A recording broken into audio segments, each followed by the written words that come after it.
All right. Hello, all. I'm the Grand Author, and these are my various friends. We are the Virtual Table, and today we'll be playing more of the. Bleh. Immediately, I mess it up. Oh well. We'll be playing more Uncertain Tides. So, I was just explaining a bit more about the map. Uh, I can't gesture around the map with my mouse anymore because Michael is finally the perspective character. Is that a lake? Yes, well, it's a pond lake. There's not much of a difference other than size. Um, but yeah, there's two they're frozen over basically constantly. But yes, there is one in Hightower, kind of, and there is one in Gilder. Yep. Okay. Um, so the keep is the area inside this thicker wall over here.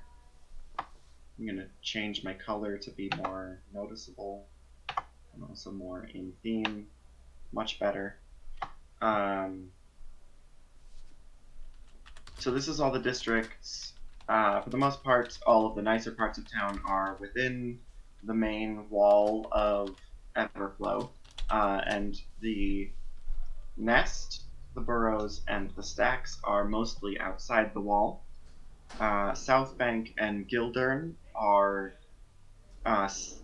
overlapping the wall slightly. Well, mostly Gildern overlaps the wall. South Bank is outside of it, but is still a bit nicer because it's a trade area. Uh, Hmm. Over here, I've marked out the three landmarks of the city that you have seen thus far: the Great Library, the Nihilist, and your own base. Yeah, that's really all that Hmm. I have to say on that. Uh, and then I'm preparing a handout Ooh. that explains a bit more about the Great Library, how it works, like where everything is, etc. Because Zentil Crawford is still in the Great Library on the seventh floor in the middle of the Archive of Mysteries. Do, do, do, do, do. Add a handout in Players Journals, all players.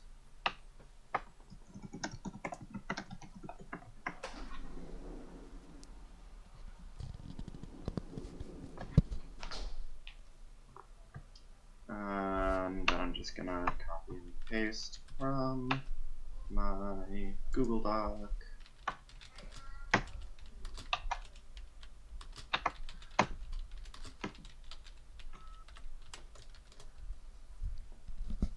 Boop. Hmm.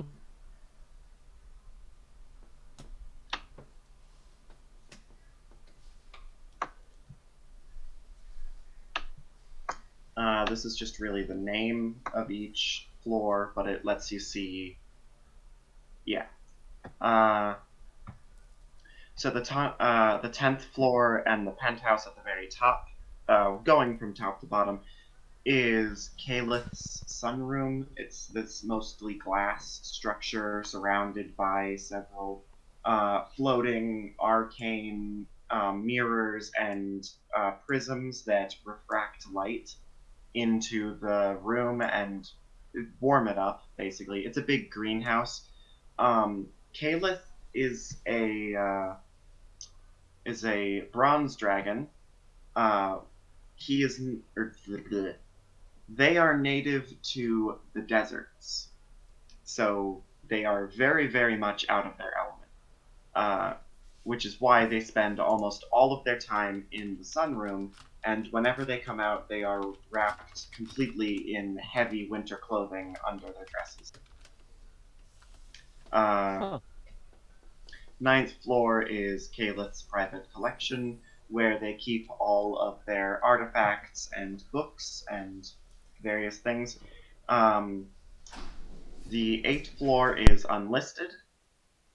The seventh floor that you are currently on is the Archive of Mysteries, home to all of the books and artifacts that none of the library staff or Caliph themselves really can translate or read. Uh, Things that defy all divination magic that you can't like. It's where they keep the mysteries. Uh, The sixth floor is the Archive of Secrets, where they keep confessional booths that you can confess your secrets in, and also where they keep a vast collection of safe boxes, lock boxes, lockers uh, that remain sealed until the time of their owner's death, at which point the information contained within them becomes public.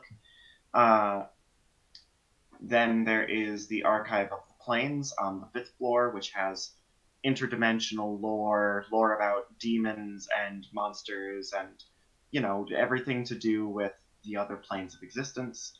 The fourth floor is the Archive of Magic, where they keep spell books, tomes, uh, a few lower level magical artifacts that you're allowed to, as a member, but not a full, like, staff member, like part of the public, but also sort of taken in. You're allowed to borrow those items, those artifacts, temporarily under scrutiny to basically they're divination relics that allow you to investigate things and perform various minor divination spells. Uh, it's mostly spellbooks, though. Third floor, well, copies of spellbooks. None of the books in any of these floors, other than Calith's private collection, have any magical properties to them. Um, like, reading them won't magically give you abilities like traditional spellbooks. They're literally just books with words in them. Heck. Huh. The third floor is the Hall of the City, where you can. It's a the ground floor, second floor, third floor, and basement are all public, open to everyone. The fourth through seventh floors, as I mentioned last time, are for members of the library. So anyone with that library card tattoo that Zentil got last time. Um, Calith's lair is only for Calith and library staff and Calith's invited guests. The third floor is the Hall of the City, where they keep all of the information pertaining to just sort of ever flowing general public records about the city and its citizens, etc. The second floor is the Hall of the World, with a lot of maps, information about various kingdoms. That information is much sparser than the Hall of the City because it's harder to acquire. The ground floor is the Hall of Stories. It's that giant library section with mostly fiction books uh, and just like, you know, entertainment oriented books.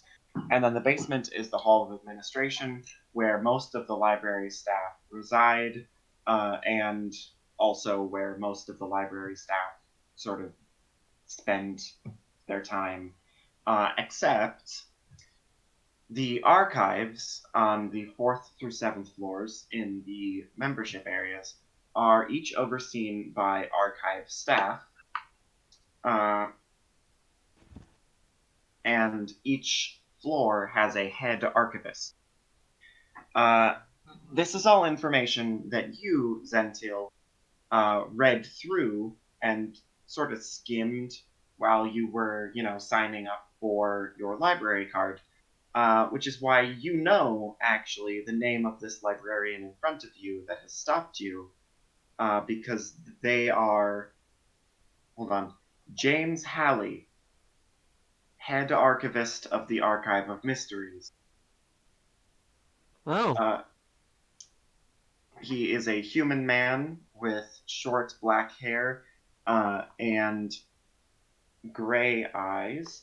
He is clothed entirely in this long, flowing black robe, which, if you peer closely at it, appears to shimmer like stars. and he is staring Oh, directly at you.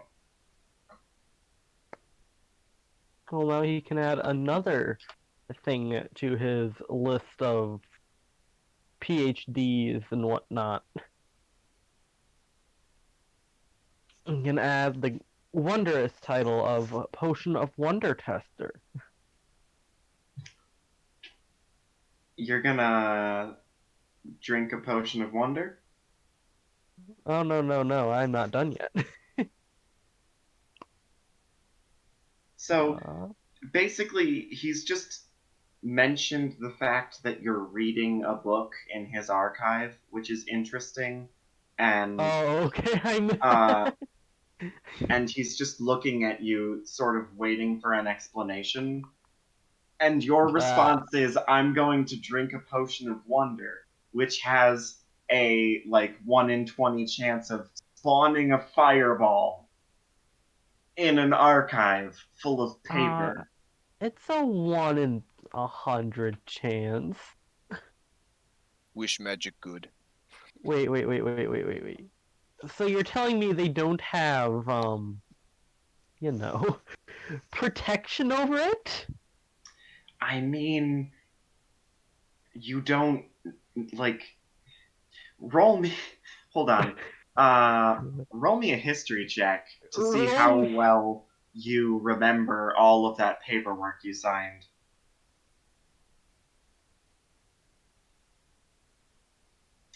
Probably not. Oh, uh, Oof. I don't know. Maybe they do. uh, Maybe they don't. well, uh, what was his name? James? James Howley.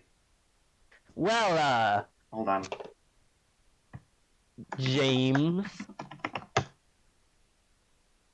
I was just reading this book here because it's very quiet here.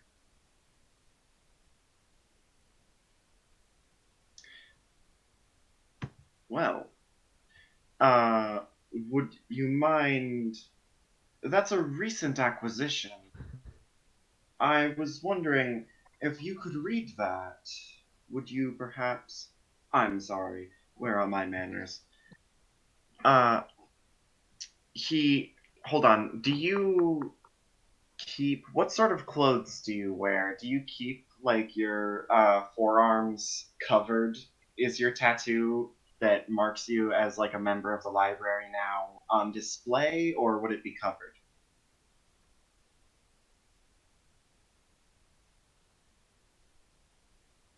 I'd say normally it wouldn't be, but like in the library, I'd want to be a bit more cautious, so I would have it open, like just in case Cautious they as were. in letting them know that you're a member, so you're showing it Yeah, off. Yeah, okay. yeah. Uh, so he actually glances over at your tattoo and says, "Mr. Crawford, I'd like to, you must be a researcher into these things, as I am. Would Uh, you perhaps like to contribute to our archives? Help us catalog?" oh, I do have information that I don't believe you have in your library, Oh, that and is. I Uh, pull out the entire stack of business cards. are you like showing them to him, or are you just like holding them? I'm giving them to him. He looks down at this pile of unsorted business cards that were originally in like a block to go out of a machine, and then were in your pocket for a while, so they're just sort of like a mess. And he just goes, Come um, on, pick a card, any card. they're all the same. I don't. Uh, I suppose one of these should go to the hall of the city and be cataloged with Mrs. Kendra, with her file. And that's not really what I was. would you like to write down a translation of the book that you have there? Oh, that's one of the journals, isn't it? It's from the personal section.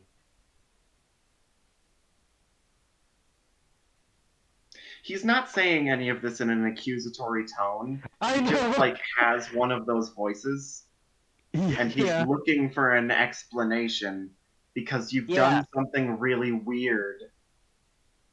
Uh. You walked into a hall marked Hall of Books That Cannot Be Read, and you read one of the books, and he wants to know what the hell's going on. Well, I was just trying to, see if there was anything I could read in it because, well, sometimes when you're trying to be super thorough, you sometimes tend to miss things. Like, see, like if I pull another book off the shelf, flip to a random page that has words, point my finger to one of the words, and kind of say, see, that kind of looks like the word toadstool. Make a deception check, I guess?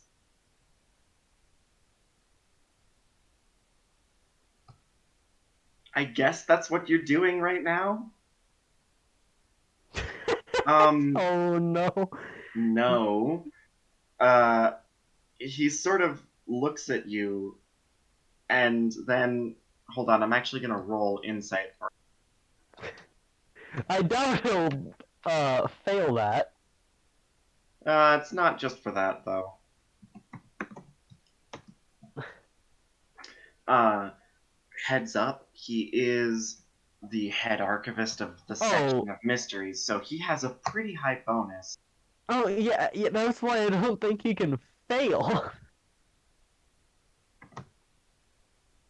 Uh, so he looks you over quick, and sort of just takes in everything about you and the situation. Do you have your old charger that I could use? Yeah, it's just over there. Which, Yeah. Sorry, my sister's here. So he just sort of reads you, uh, ironically, and then glances around at the rest of the room, and it's mostly empty, but also James Halley is the head archivist of this floor. Like, him stopping and talking to some random member that just signed up is noteworthy. So a few people are like looking, just other like lower level assistants and archivists like are looking over at you, and he sort of picks up that you're trying to hide something, uh, and Toadstool. says, "Yeah," and says, "Would you like to join me on a trip down to the Archive of Secrets?" Sure. Uh, okay. Who am I to refuse you, howdy, old chum? Hmm. Yeah, he leads you down into, well, down the stairs, and normally you would not be able to just walk. You would have to, okay, so there's a process to checking out a book from one floor and taking it to a different one, uh, where you have to take it to the central desk of the floor and get it approved, and it takes a while, and it, like, gets marked on your library card. Um, Hallie takes the journal that you pulled at random off of the shelf, puts it back exactly where it came from, and then leads you towards the checkpoint at the top of the stairs leading down to the Archive of Secrets, and waves his arm, uh, and like pulls back his robe sleeve to reveal his forearm, which has a much more complex and intricate version of that library card tattoo that you have. His has like these moving bits at the top that are sort of like the polyhedral spires that surround the library. His has various like stars and constellations swirling around it. It's very magical and super cool. And it's all like emblazoned with this big comet style logo at the bottom. And he waves it over the journal that you're holding in your hands, and some little like mark on the spine that you hadn't even noticed before glows just for a brief second, so quickly that you can't even like see what the mark is. You wouldn't be able to identify it if you saw it again because it's complicated.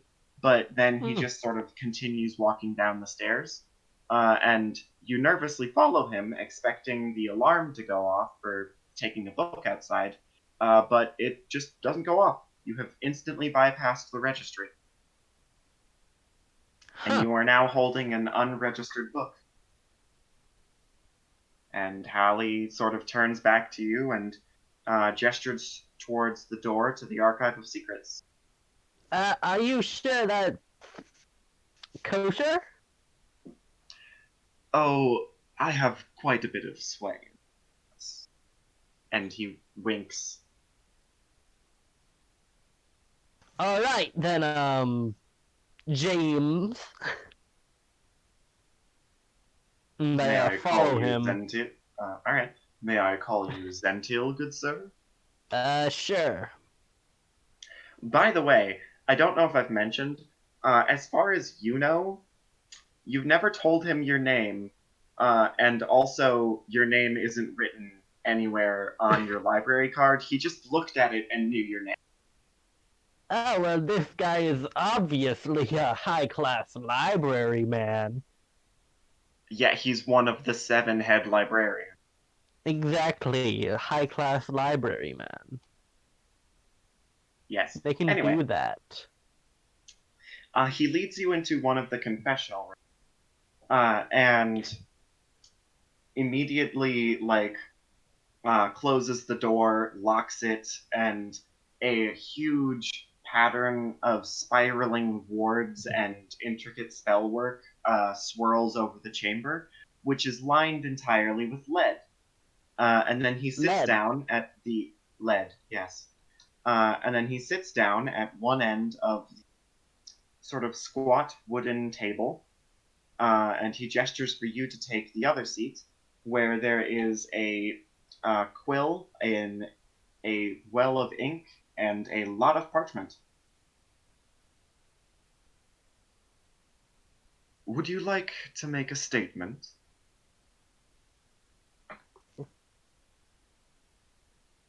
What kind of statement?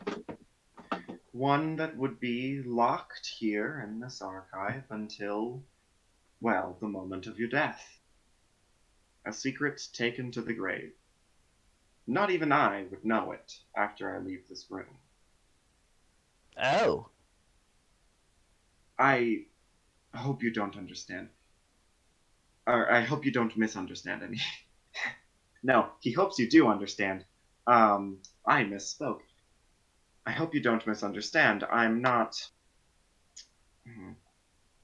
going to force you to tell me anything you don't want to.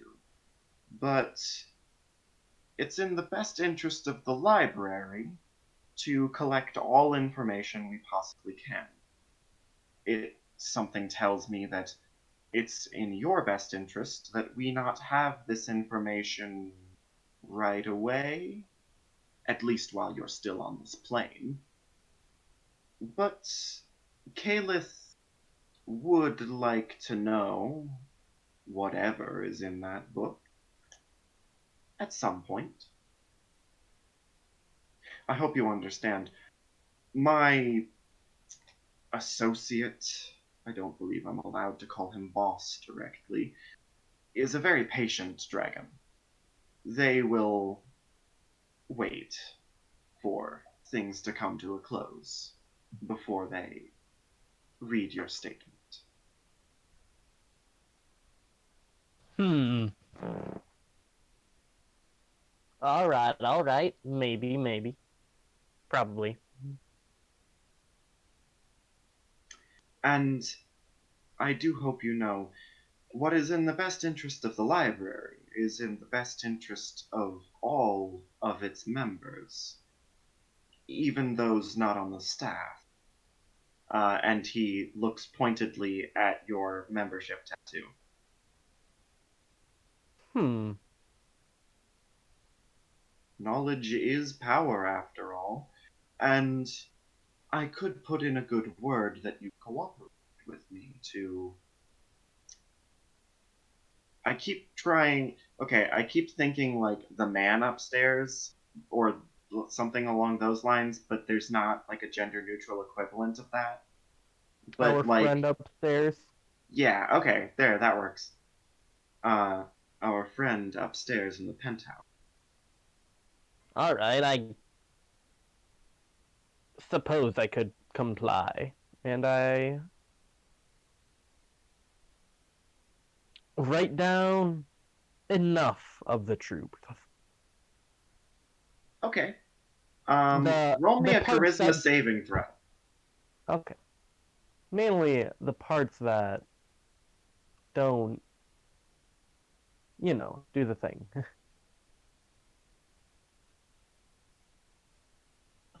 Hmm. You begin writing down sort of what the general gist of the journal, just sort of what your previous or what Nothing Lark, absolutely incriminating. yeah, what Lark was doing in general, just sort of researching the planes and Everflow's interesting relationship with them to do with the nihilist. And then as you continue to write, you sort of find yourself including a couple of details that maybe you don't have to, but they're not terrible things. Why not just throw them in? And then eventually you're just sort of writing down the entire journal, word for word. Oh. And in fact, as you finish up, you have drawn an intricate map of where your best guess as to the cave is. Oh. Ah. Hallie doesn't even try to look at the parchment. He just sort of gestures to a box over on the side of the table. I commit the map to memory and then put it in the box. The map is from your memory. You already have it. Everything on that parchment is just what you know. Ah. You Well, I just commit it wrote more down to a memory. lot more than you thought. You just wrote down everything you knew. The ink has already dried. Ah. All right. Well, in the box. All right. Wait, actually, I want to add a few words to it. Okay. I add the words at the bottom, Sandra smells to it. There, now it's perfect. All 100% truth. Anyway, so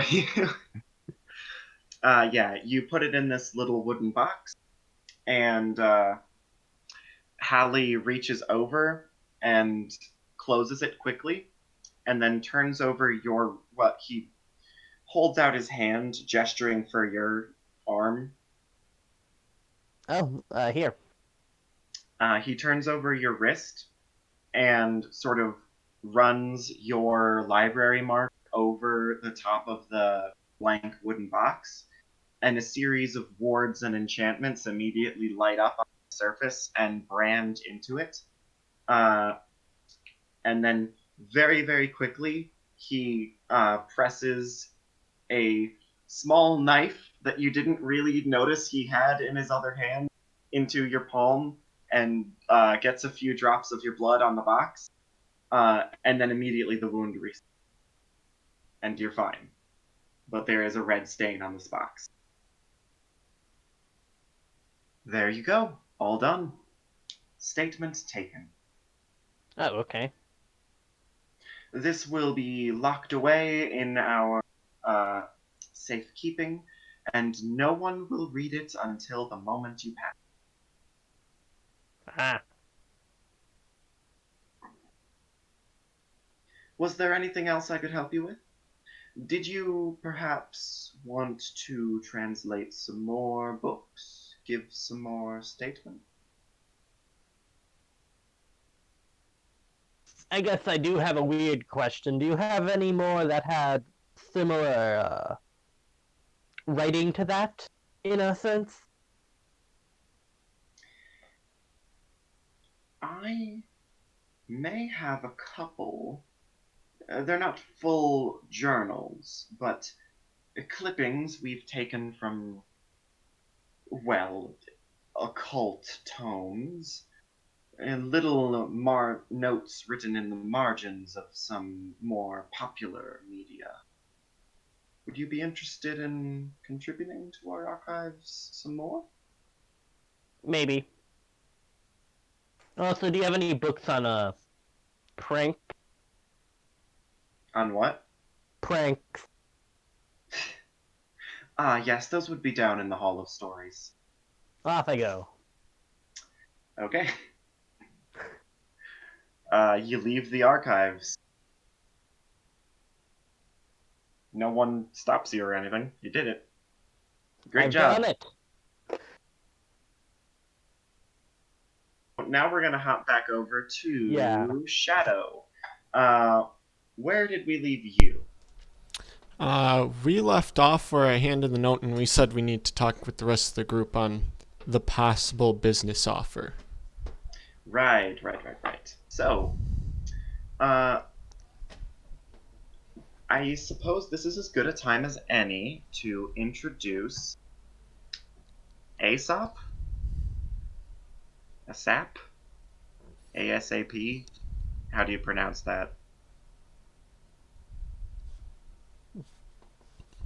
Did their Discord cut? Eli?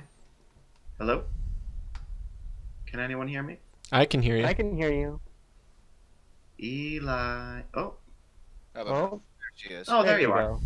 There she is. How do you pronounce your character's name? Asap. Alright. This is as good a time as any to introduce yourself. Would you like your character to just sort of walk up to the base after, and just show up late, basically? Okay. Alright. That sounds How about you give a short description of your character and just sort of, give us the spiel. good. Alrighty.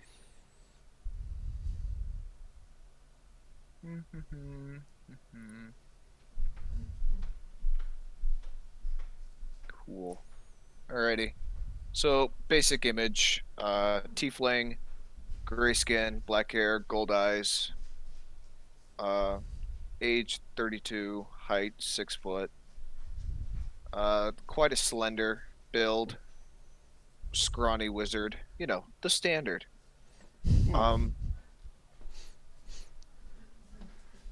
You guys your characters don't know this, but I collect body parts, and you will never know if I take yours. Ah, neat. I like Are you to a necromancer? No. Huh. Even more confusion then. So what kind of wizard are you? Have you chosen a school yet? I'm level 1. Am Oh I not yeah, supposed to level be? 1 doesn't get a school yet. Yeah, that's Mm. level 3? Level 2? Level 2 for 2 wizard. for wizards, yeah. I Level two. forgot. I'm so used to clerics, which just immediately pick all of their passive stuff. Yeah. I also pick mine, but you guys don't get to know that. Can be crazy at times. Likes to ramble. That's about it. So it's you. Has evil. Yes, it has evil laughing moments out of nowhere. Okay, this will be fun. Yes. As you approach, Xavier Goldcliff, who is the guildmaster of this guild, high elf cleric, cleric of One Eye Jack, the pirate god of wealth and luck and piratey stuff. Yar. Yeah. He waves introduces you very briefly to Shadow, mentions that Sendra is sort of out for a night drinking, and Zentil is on some errand at the Great Library. And there is still one member of the party who is currently MIA, still on their way. And the three of you convene. So the Rotation Industry Guild Hall is still under construction. The manor house it is being built out of was sort of a little bit decrepit. It had been run down for about a century and very haunted. Previously, y'all fixed that by resolving all of the ghosts, business and sort And of throwing one in a grave. and throwing one of them in the grave, sister. Yes, that is a thing that you did for some reason. All Anyway, according to plan. you didn't plan shit. So anyway, That's what you think. then your characters all sort of agreed to go their separate ways today and, get a couple of errands done. Zentil found a potion shop and signed up for the library, and Shadow pretty much Shadowed. just sort of said, "I have a letter. I want to talk with the party," Oh, and I haven't been able to do much with them. Before that, the bracers. I stopped at a place Oh for the yeah, bracers. you stopped at Trinity, which is a repair shop. Uh, they only do repairs but they repair magical artifacts, help with curses, that kind of stuff, and also fix up mundane items. There is a dwarven blacksmith who fixes metalworking stuff. There is a halfling leather worker and seamstress who fixes, that kind of cloth and such garments. And then there is the gnome artificer who fixes magical artifacts, and they are all married. Okay, people continue to not have a reaction to that. I'm really expecting at some point someone to say something, but No, whatever. that's cool. All right. I find it hilarious that there's the secret one in the basement. Yep, they keep their secret second husband in the basement, and he does his Hooray for magic stuff. polygamy! All right. Yeah, that's basically the whole plot so far. So We're everyone's also just looking sort of for that gonna... rock. Yes. So the linguist's stone. You're not actually looking for it yet. I mean, I guess you are, sort of tangentially. You're keeping an eye out for it if it shows up, but you're not actively looking for it. The linguist's stone is a magical artifact, a very powerful one. There's only one of it in the whole world, owned by Calith, the bronze dragon. They claim that Igneal, the copper dragon, stole it. Igneal denies the claim, and yeah, basically the dragons are angry, and it's because this magical artifact is missing. If you want to know more about the plot, watch those previous VODs because they're available for free on YouTube. And why did you not On YouTube.com. / the virtual table? Not really. I have not bought a custom URL for our channel yet, but if you just go to YouTube and search the virtual table, it'll pop. Watch them on Twitch. I believe they are archived on there as well. Good plug. Only for a month, though. Really? Huh. Yeah, because we don't have Prime. Uh, So anyway, everyone basically just waits for Zentil to get back from the library. Yes. It doesn't take super long. Maybe about an hour to walk back.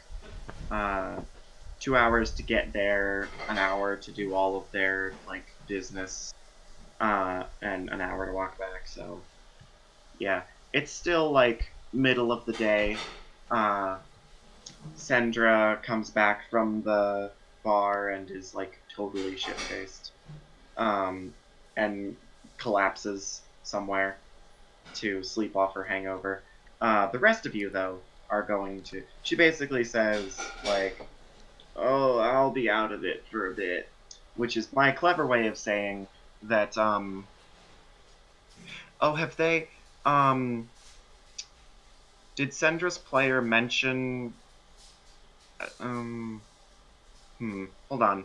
I have to. I can message them quick to ask them a thing. But basically, Sandra's player is not going to be available for a little bit, so Sandra will be recovering from her hangover until then, until they're back. That'll be a long hangover.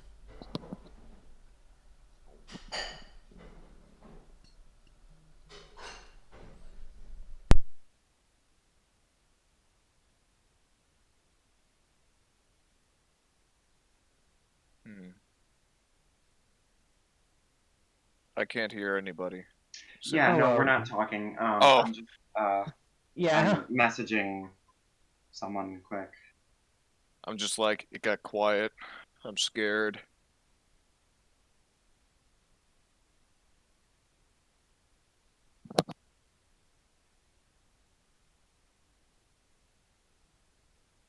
Okay, so you all reconvene, and Shadow presents the letter. I'm assuming.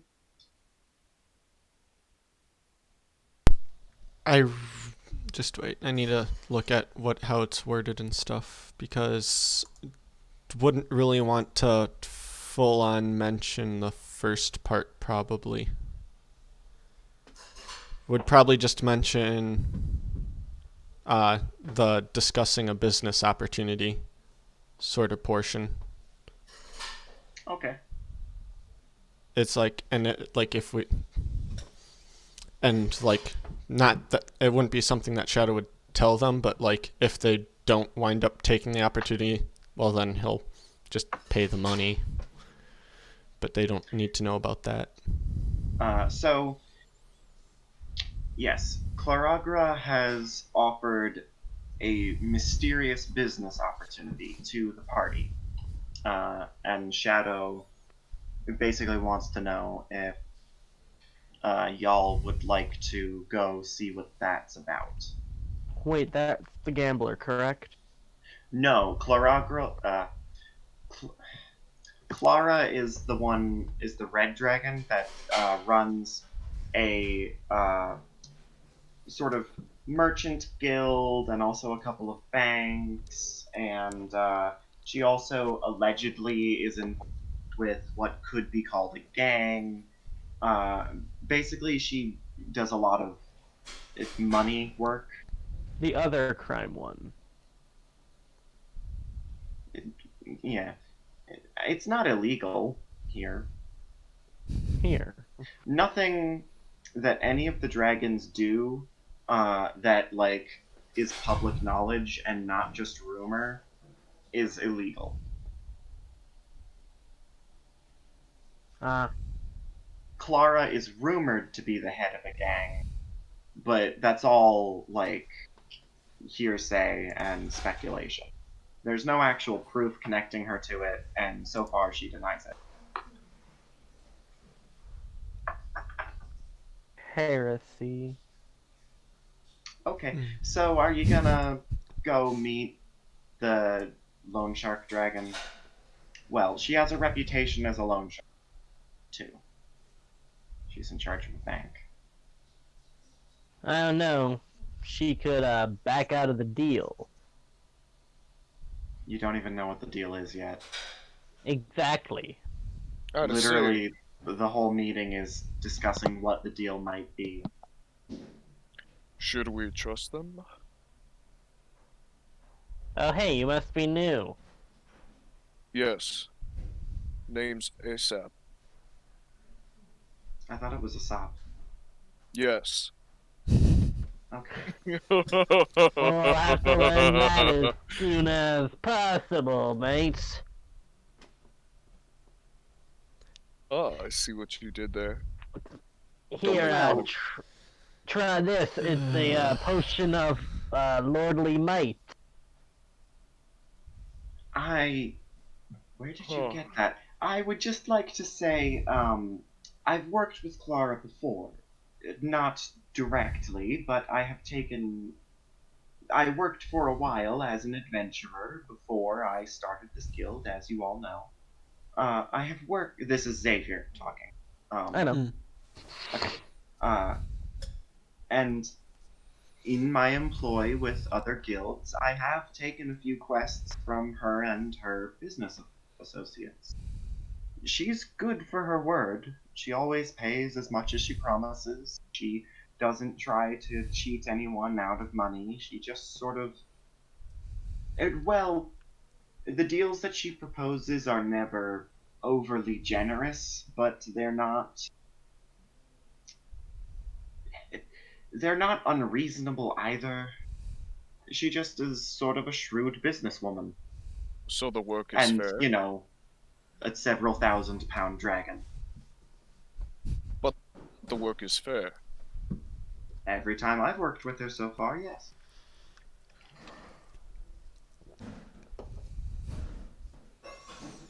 Well, I'm I've new. never actually met her in person, Oh. but I have spoken to her associates and assistants many times on her behalf. A meeting in person would be new. Well, I'm bored. Let's go.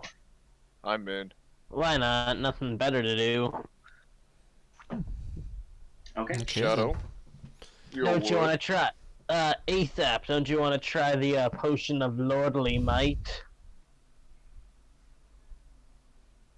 So, Zential offers a potion which is a swirling rainbow concoction in a spiral shaped glass flask.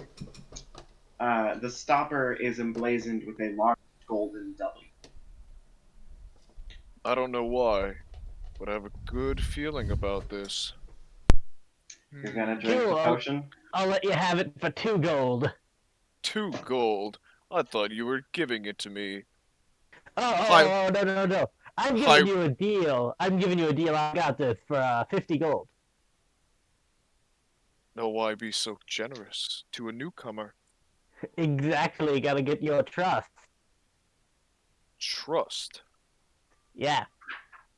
Roll something. I don't know what. No, actually, you shouldn't roll against other players, but this is. How do I know if you're telling the truth? What if this is uh, just poison? And it's not you're point.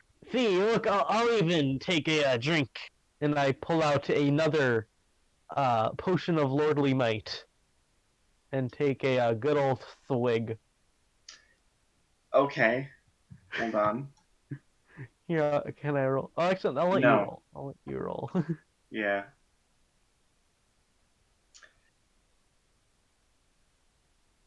So. So you're all standing sort of outside the rotation industry as it's being worked on. In the there's this low stonework. There's this low cobblestone wall about 2 feet high, with metal spikes on top of it surrounding the whole area. And you're in this enclosed sort of courtyard in the front, a smallish one, but still. There's a thin layer of mostly melted snow over just sort of tundra grass. And as. Oh, wait, hold on. I was reading the wrong description. Oh, as you watch, um, Zentil, suddenly that 2 foot high cobblestone wall seems to grow up around you as your companions immediately just jump in size. And it takes you a moment to realize you have been reduced to 1/2 of your size. Yeah, I'm the Lord of the Flies. for 1 hour. Well, that is a tempting offer, but I think I'll pass. Come on, I'll give it to you for 1 gold then. For the potion of lordly flies. I'm good, short stack. I'll give it to you for free. Now I can't turn down free shit. Hmm. Do you drink the potion of lordly flies? Hmm. It'll make you a lord of the flies. No, I'm good. I should resist. Okay, I'll have another. Really? Okay. Um.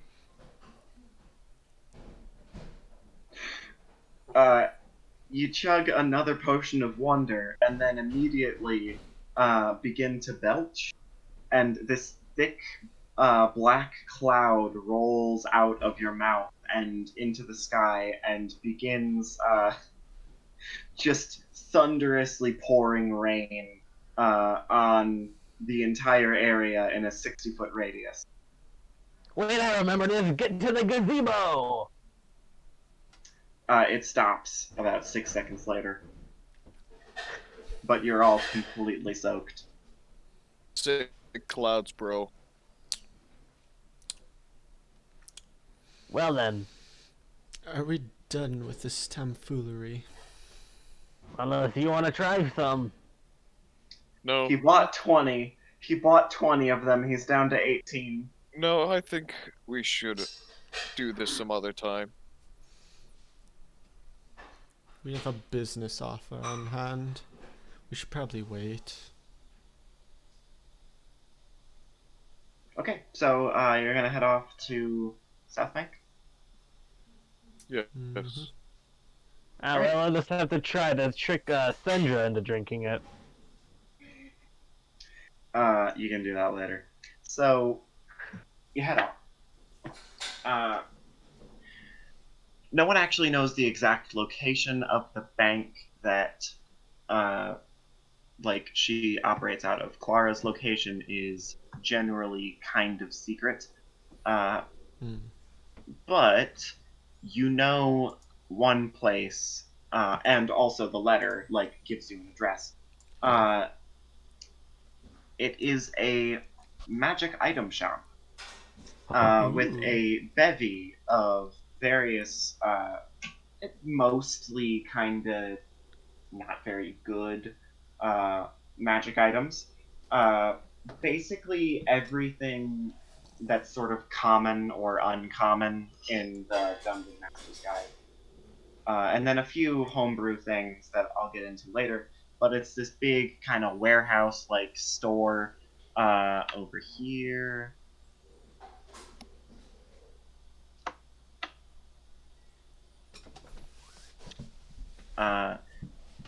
You're on the landmark page, right?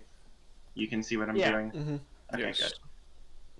It's this big warehouse kind of store. It's like Walmart, but with magic items. Ooh.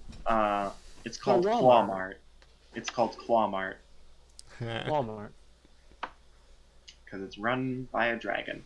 And scurrying around this room very quickly are tons of little cultists, all with red scales, dressed in these red cloth shirts with a C emblazoned on them in gold, and they are running around stocking the shelves and attending things. And then there's a big desk at the back where you can check out, and there's a name tag on it, or there's a a title plaque name. What's it? A nameplate? A nameplate. There's a Name nameplate on the. There's a plaque on the desk that says who's behind it, and it says store manager slash, what's the word? Clerk. Secretary. secretary. It says store manager / secretary.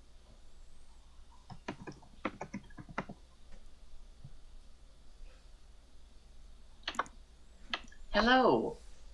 What can I do for you today? We're here for the meeting. Okay. So you... Hold on. I'm trying to get this to line up correctly.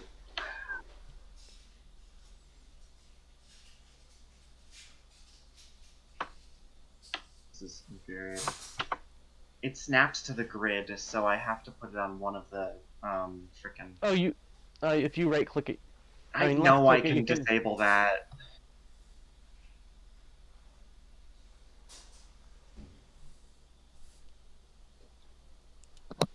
Okay. Anyway. So this kobold... Blah, blah, blah, blah, blah. Do you have an appointment? Yes, we should be expected. Could you point us to Gerald, I think? I don't know how it's pronounced. Hold on. We're meeting someone named Gerald.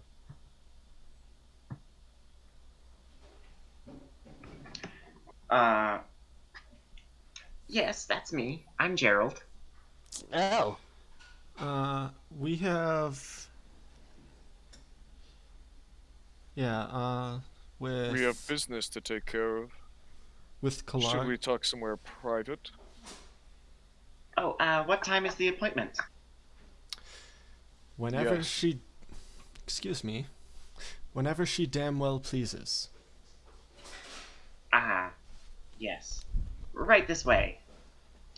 He gestures you behind the desk, and there is a trap door that he pulls open with a little key wrapped around his neck, and it descends into this dark, cave-like hallway that leads under the warehouse store, under the claw mart, into this deep cavern that leads away into the darkness. And a gust of very warm air blows out. Right this way. And he starts walking down it. Do they not have air conditioning here? She's a red dragon. I don't know what you expect. Ah! The people I work with sometimes.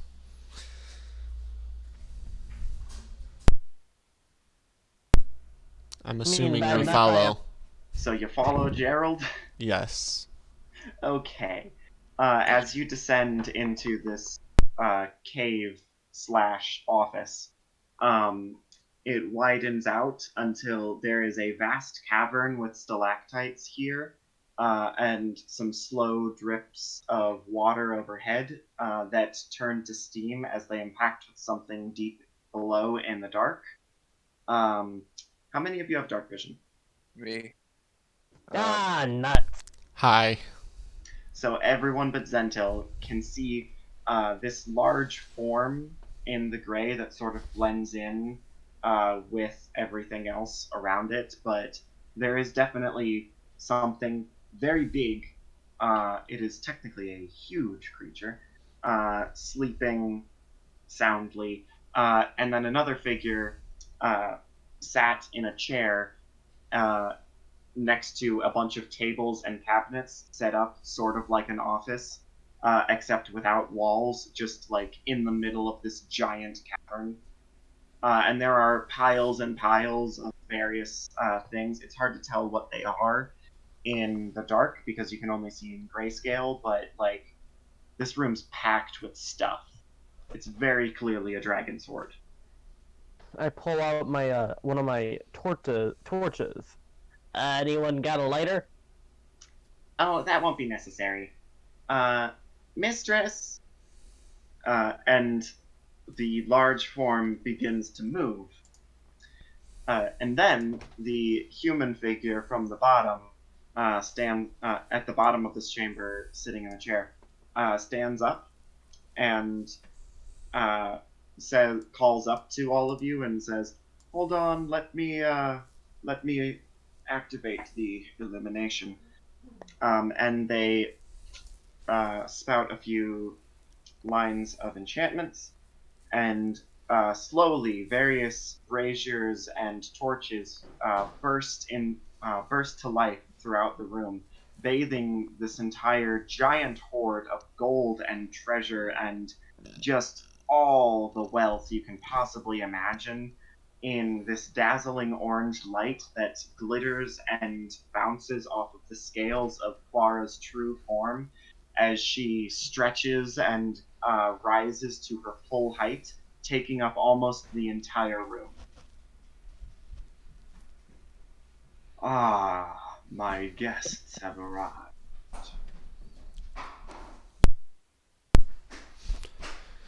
Sorry to be bothering you. No, not at all. Her every word bounces off of the walls in this deafening sound that tinkles through the gold and sends little piles of it sort of cascading and avalanching, coins flowing across the piles uh, like water as she chuckles to herself, and then looks down at the. You can now see robed human man standing at her at the desk down below, and says, uh, "Hold on, fuck, what was his name?" Not Gerald. Hold on. Jeremy. Jeremy, dear, would you mind doing me up quickly? And the human sort of nods and raises his hands and begins to intone, uh, hands glowing and magic filling the room.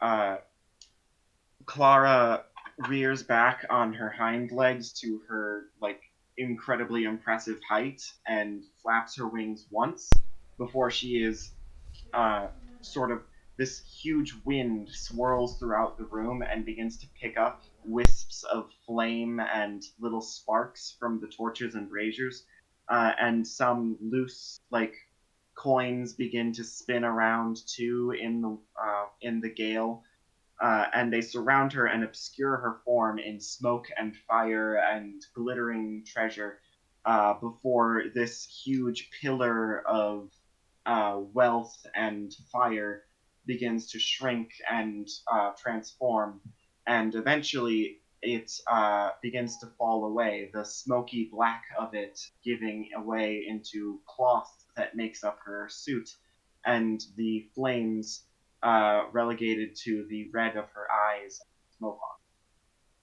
on, which she quickly covers up with her sunglasses as she sits down and takes a seat at her desk.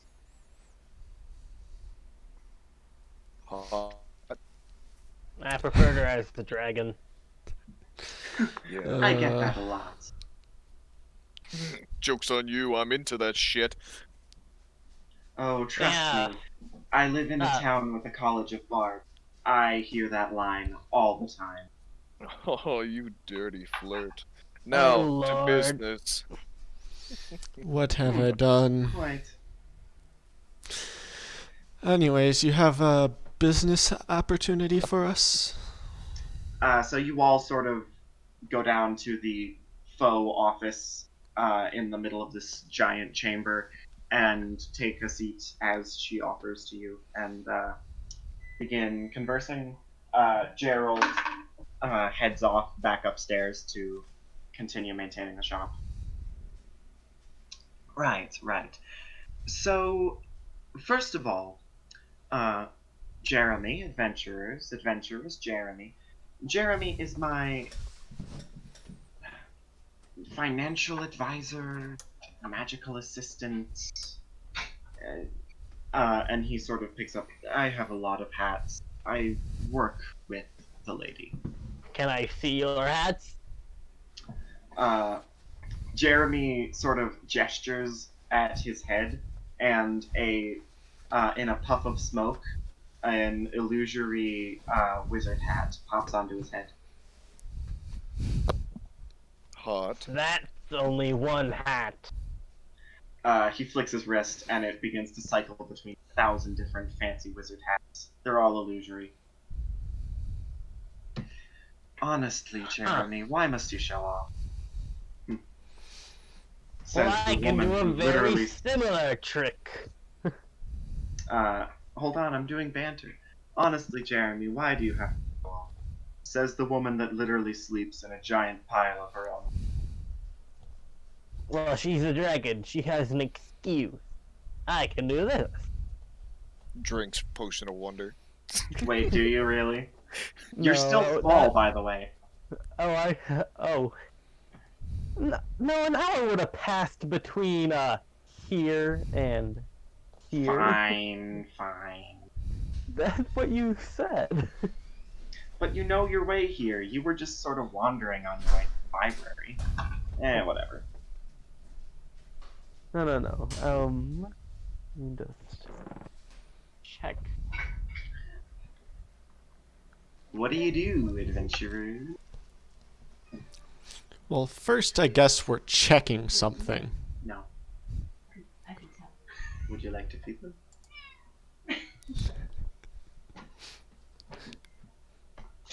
And I snap my fingers and I make a very and I make the symbol of a male genitalia appear on Asop's forehead.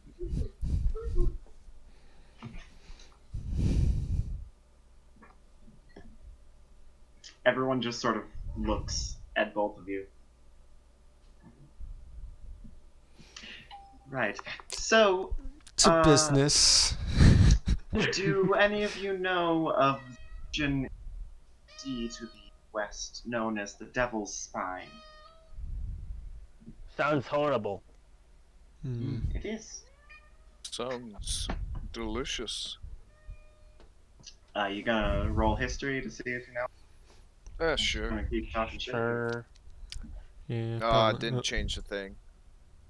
16's decently high. You know some amount about it. What do I know? Oh. Not with advantage. Almost Not a did lot. it with advantage. I know nothing. Wow. Okay, so Okay. Asop would know the most. It's a volcanic archipelago with lots of dark obsidian islands, sort of jagged rocks. It's known for being a very difficult place for ships to get through, which is annoying because it's right where a bunch of them generally want to put their trade routes. So you want us to destroy them? Hold on. In addition to that, it was once plagued by a terrible demon, but A demon? hence why it's called the Devil's Spine. But it was, but about a century ago, the demon was defeated, and a lighthouse was built, and now it is a much safer area of the sea. It's still like dangerous, but it's safer than it was. Well, now I'm gonna have to petition to get that renamed. You don't want to dishonor. You don't want to dishonor a demon by calling it a devil. They don't like that. That's how they destroy your village. No, I don't. I mean, shut up. You're a devil. Yes, we all know demons and devils are very different. I They didn't don't name like the each place. other either. I know. We all know. But it was a century ago and some stupid human named it. Don't blame me. Anyway, the name stuck, so now it's called Devil's Spine. Yes, I'm actually an acquaintance of, I was an acquaintance of the adventurers that slew the demon. Oh. They called themselves the Platinum Chain. I contracted them to find out what was happening to my ships in the region, and they found out that the demon in question had been ripping them apart and eating my crews. Well, they took it down eventually after a very long and arduous adventure, and I paid them very well. Unfortunately, within a few years of their adventure succeeding, they fell victim to the demon's final curse, and all but one of them perished very shortly after. The last remaining member of the Platinum Chain, uh, a high elf sorceress named Synthella Mundu, uh, she chose to remain on the southernmost island of the region, the Devil's Eye, which is still volcanically active. She built a lighthouse there, well, the lighthouse there, with the relatively considerable fortune that I awarded her. That lighthouse stood as an ever-burning monument to the Platinum Chain and a guidepost for my ships that passed through the area. It kept them from running through the deadly shoals and jagged rocks that litter the area. But let me guess, it's gone out. Jeremy just sort of nods and goes, "Yes. Earlier in the year, some problem. Uh, Actually, wasn't it a couple of years ago?" And Clara rolls her eyes. 2 winters ago, the misty season in the area. It had always been foggy in certain seasons around there, of course, as it is in, all regions of the sea this fall. The misty season began extending further into the day, the uh, further into the summer and winter, and it became harder and harder to navigate. But the lighthouse kept it manageable until about a week ago, when, yes, it it went out. And Jeremy picks up. This obviously means that Synthella, as the lighthouse keeper, has neglected her duties or died. And Clara is obviously very uncomfortable and does not like the idea of that. As such, we need to hire a new lighthouse keeper, but, well, and Clara cuts back in, no one wants the job unless we can tell them what actually happened to Synthella. So we go check on Synthella and Report have a back. good time. Yes. I have, obviously, a vested interest in restoring the lighthouse, as well as what happened to Synthella.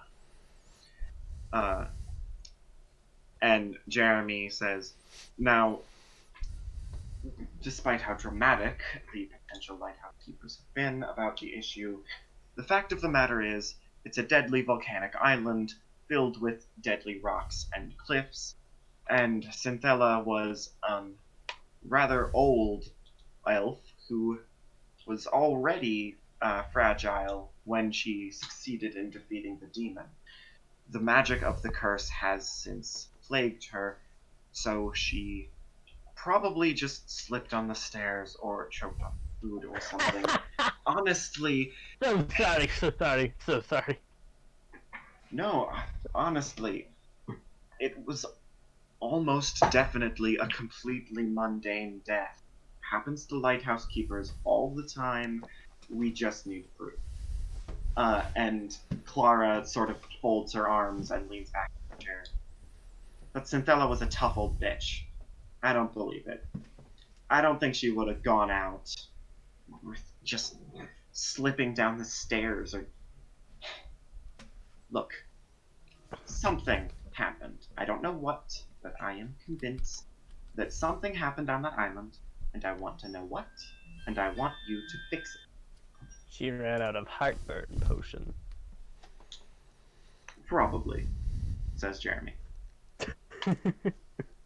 And that's when Xavier leans forward in his chair and asks a question that's kind of been, tugging at all of your minds.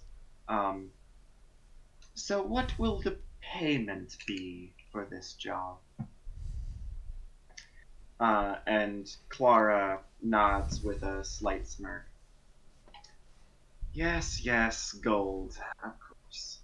So, accepting the job will instantly, and she reaches into her desk drawer and pulls out a document, result in the destruction of this particular piece of parchment.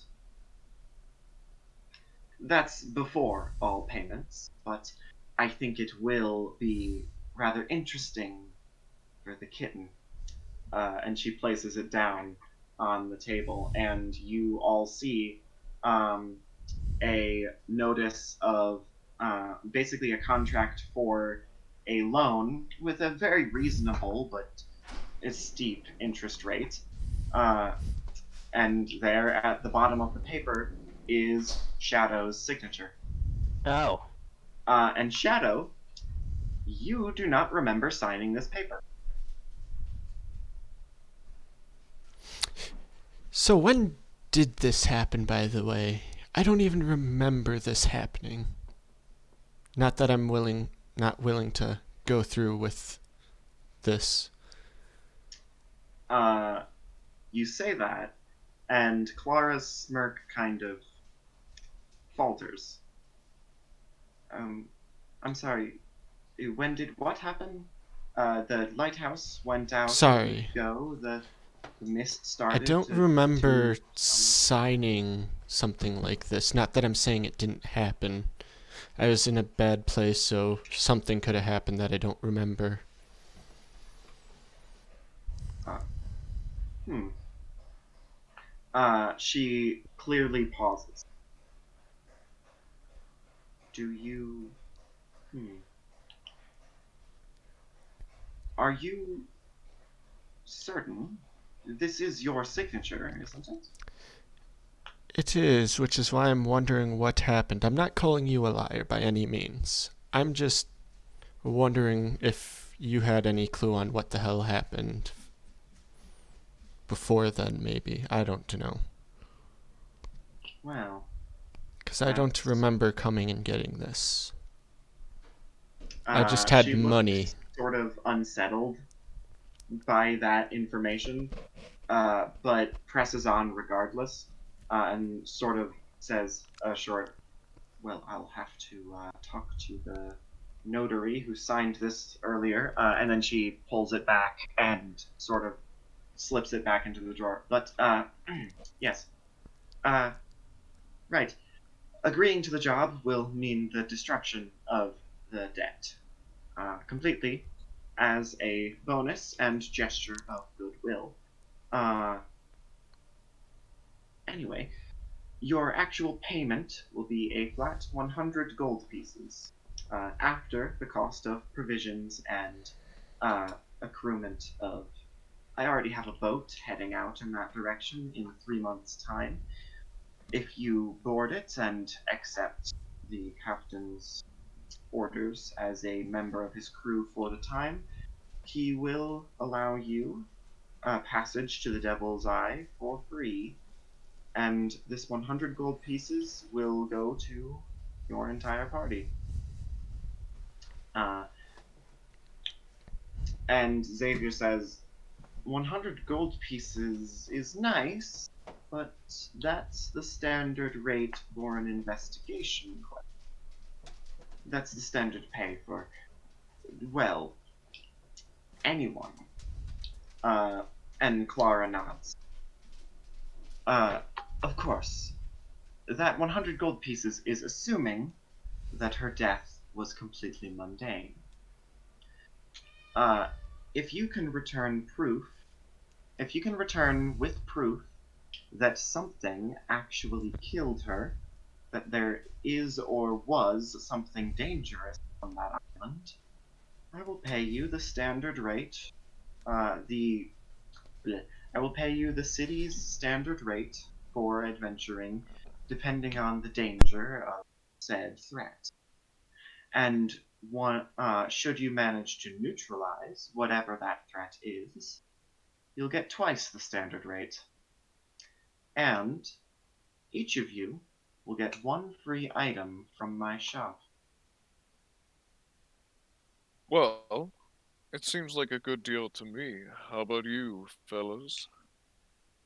I'm good. Uh, I just do have a question. Okay. Do we get a boat? Yes. Were you not Yeah. Okay. listening? So she said, you're not getting a boat, but she has like a boat contracted to her that is passing through the region, um, and it can't actually pass all the way through because of the lighthouse going out. Ah. But she is basically like she already has the captain and the boat lined up to head through that region of the sea. So she's repurposing the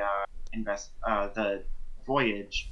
Instead of trading, she's sending you to the island and back. Oh, okay. I got it. So you're taking her boat, but she's paying for it. Got it. Yeah. I do apologize, ma'am. He's forgetful. Okay. Uh, it will be leaving the port in 3 months, and she sort of marks out the date on a piece of paper, writes up a quick contract. Xavier looks it over and says, "This all looks legit. The payment sounds more than fair.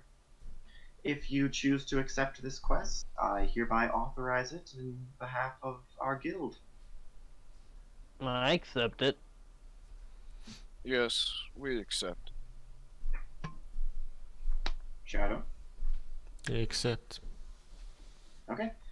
You all sign the contract, and then she brings out that paper again, quickly writes down the name of the banker that that officiated it, uh, puts that back in her desk, and then burns the statement of, and then burns the contract for your loan. You are no longer in debt. She burns it by breathing on it, by the way. It's very yeah. cool. Though some of us won't always not be in debt. Anyway, you now have 3 months of downtime. I should buy some stuff to prepare for the quest. Yeah, so you all head back towards the rotation industry, towards your guild hall, home sweet home. Over the course of the next week or so, the main construction is mostly finished. The rooms are cleaned out. A lot of the supports are fixed up. You know, just general stuff. The garden is sort of trimmed back a bit. The walls are shored up. uh Shadow you still like have full control over the garden. They just cut back the weeds. Yeah. Etc. Etc. But it actually gets to the point where you can start sleeping in the guild hall itself, and move your things in.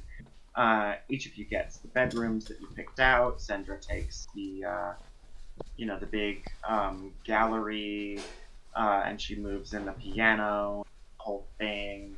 And then the rest of you set up your bedrooms. You can choose to describe them here or leave that up to imagination for now, whatever you want to do.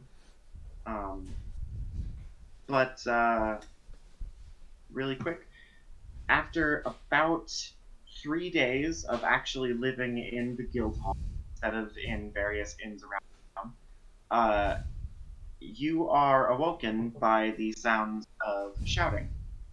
Oh, great, they're Uh, back. the voice of Xavier Goldcliff and an unidentified person echoes up from the basement. Silence, demons. I don't need you today. Goddamn voices in my goddamn head. So Yeah, I'll go down. Oi, Xavier, what's the issue?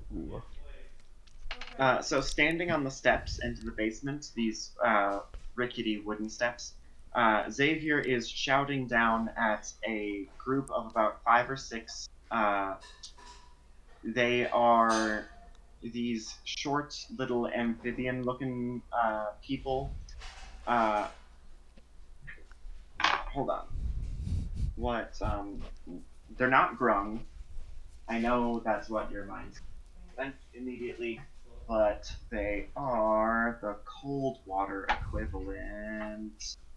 A bullywug? No. Maybe? Is it that race that if they believe in something hard enough, it becomes a god? The That's the Kuatoa? No. Kuotoa. Those are No. fish It's people. not them. Well, they are fish people, but there's other. Oh, these are fish people? They're amphibious, sort of. Fish aren't amphibious. Mhm. They're aquatic. Okay. They look They're aquatic. kind of like they're like big newts or geckos, salamanders. But Lizard folk. yeah, but slightly to the left. A bit more Fire slimy and a newt. bit less scaly. Anyway, the point is, they're standing in the water. They don't seem bothered by how, and they're engaged in a bit of an argument. And Xavier turns to you on the stairs and says, sorry to have woken you. I'm just trying to get our latest workers to do what I paid them to do." And the head of this group of aquatic creatures says, like, "Okay, look, yes, you paid us to clean up and fix the basement, and I'm telling you, unless you have some frickin' sovereign glue and a few immovable rods, we're not going to be able to do that. You need some kobolds down here. This is stonework. This isn't really our kind of thing." Uh, the foundation itself is cracked, and there's not a lot we can do about that. This whole this whole hill that your manor is built on is a flood area.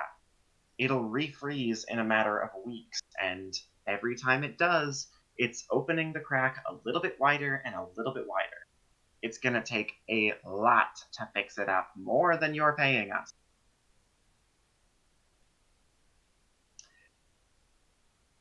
And Xavier says, "Okay, well, is there anything we can do? Is there anything you can do to keep this entire place from coming apart?" Uh, and they say, "Maybe." Probably not, though. Hold on, Xavier, boss. We could go to the library. We could find a book. Maybe find someone that could help a bit better. No offense. I mean, yeah, we're contractors, none taken. We were just here to assess the damage and, give you a quote. And what I'm saying is, here's my quote: we can't do this. Xavier sort of turns to you exasperated and says, Fine. Let's go look at the library." Do you have a Ugh. card? Hold on. Does he? He probably wouldn't. No, I don't really like giving those book freaks my personal information. But I shouldn't need one. We're just going to the hall of the city. Oh. Yeah. I was thinking we could maybe try and find a little special help. But okay. So you go to the hall of the city and you start investigating. Are you gonna bring the rest of the party? Oh, of course. Okay. Yeah. Now you all know where the library is. Sort of look at how vast and this just mountains of books, and it's really cool, and it's this giant spire that extends into the sky and rivals the highest towers of the entire city. It's utterly dwarfed by the mountains that surround the city, but it is still huge.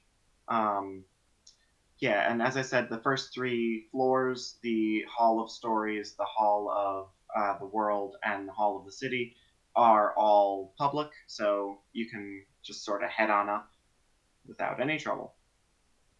Wait, how Okay. big are the damages? There's a large crack in the foundation of the. How Uh, large? it did not start out very large. The problem is every spring, the glacier begins to melt, and the entire area that the stacks is built on, this whole elevated hill that you're in the middle of, is a flood area. The water table for this whole region raises slightly for the melting season, uh, which is why nowhere else in the stack has a basement. And the water seeps in through what was a tiny crack, uh, and then immediately a few months later, it freezes over in the colder season, and that crack widens ever so slightly every year. Yeah, I know. But how big is it? At this point, it is about 3 inches across at its widest. Um, why don't I just fix it? It is very long, though. It like spans the entire Oh, basement. Also, the entire basement is currently filled with water uh, that oh. has seeped in, and standing in the glacial floodwater for more than a few seconds will begin to deal cold damage to you. Okay, never mind then, guys. Let's go to library. Okay. Yeah. So you sort of see if anyone offers the kind of services you require, and eventually you do find something that looks a bit promising. The Hall of the City has an edition just dedicated to all of the currently running sort of businesses and enterprises, all of the officially registered uh, shops and services, etc. And one of them does offer to easily fix flood damage and stonework, which is, a common problem in this area, through a unique method. What they do is they have control over several different varieties of slime and ooze, and they guide the oozes and slimes to fix the stone damage through the water. However, because of how, you know, rare the skill of commanding slimes is, they are a bit pricey. But Xavier seems convinced that you could probably go and at least talk to them and maybe negotiate. Maybe we're adventurers. This is what we do. Okay, sounds good. Right. So their place is located in the burrows. It's in the underground section, which is sort of a large, damp series of caves and caverns, worn out by various burrowing creatures. There's kobold dens. There's what looks to be a purple worm tunnel through here, just the one, but sort of spanning along like this section. We're just sort of heading from one area to the other. The worm that made it is long, long gone, but just cutting straight through. There's just a lot of different kinds of underground structures in this area. Parts of it resemble the Underdark. Parts of it resemble like uh, just musty ruins. Parts of it. There's just all kinds of different locales that have clearly been sort of artificially constructed to house every kind of ground-dwelling creature in this one place. Huh. It's rather fascinating. You make your way through the labyrinthian network of tunnels and caves, walkways, and eventually you find your way to the door of Slimesmith. He's a slimesmith. You Nice. open. Yes. You open the door. Yes. I stand back about 10 feet. So it's a large, perfectly round room, and in the center of it is a murky pool. Surrounding the murky pool on the sides is a stone-hewn desk, and then surrounding this desk are various large glass structures, inside of which are the slowly pulsating bodies of slimes. There's a little bell on the desk. I ring it. Okay. You ring the bell, and the dark water shifts, and a form begins to move out of it. The first thing that you see poking from the surface of the water is this large horn.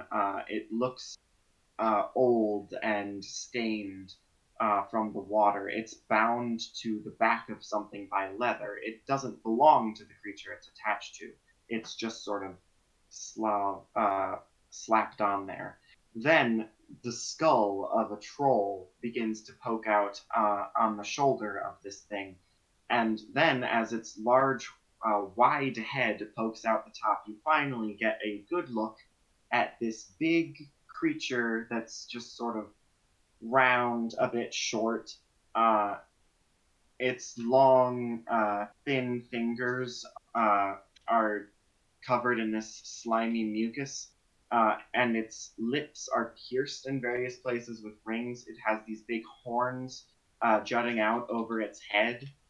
Uh, it wears sort of cheap looking leather clothing, but it has lots of very intricate jewelry on. And it opens its arms wide and says to you, "Ah, welcome to the shop. And I would like someone to roll me an arcana check to identify this thing." Yeah, sure. Me.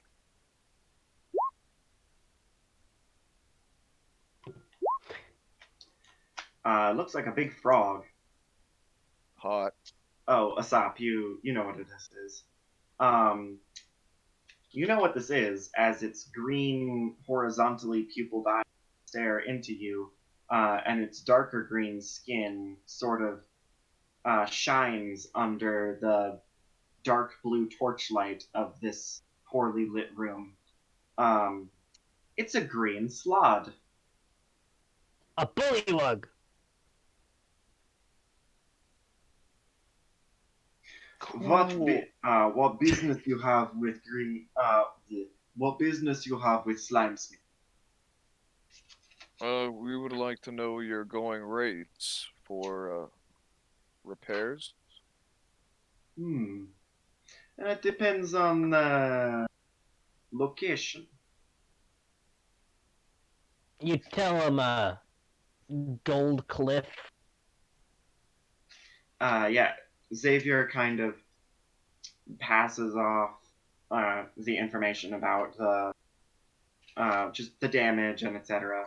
And it strokes its chin for a little bit. Its long, like fleshy whiskers, and it seems to look around, considering its slimes, and then says, "I could do this. Could do this. But will I?"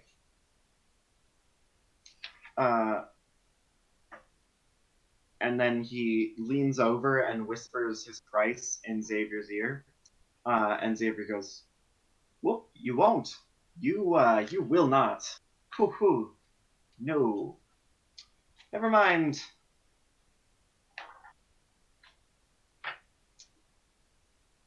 Uh, What did you say this Hold on. creature was? a slod. A green slod. But that's just the price in gold. I would accept trade.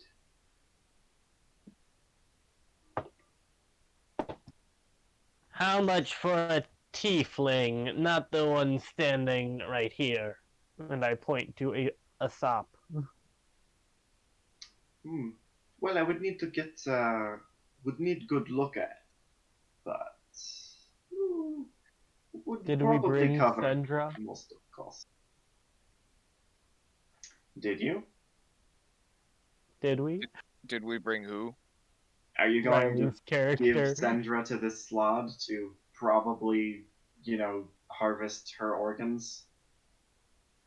Well, she's not using them. No, we didn't bring. Hmm. We're not executing a player's character because they're not here right now. All right. How about a cat?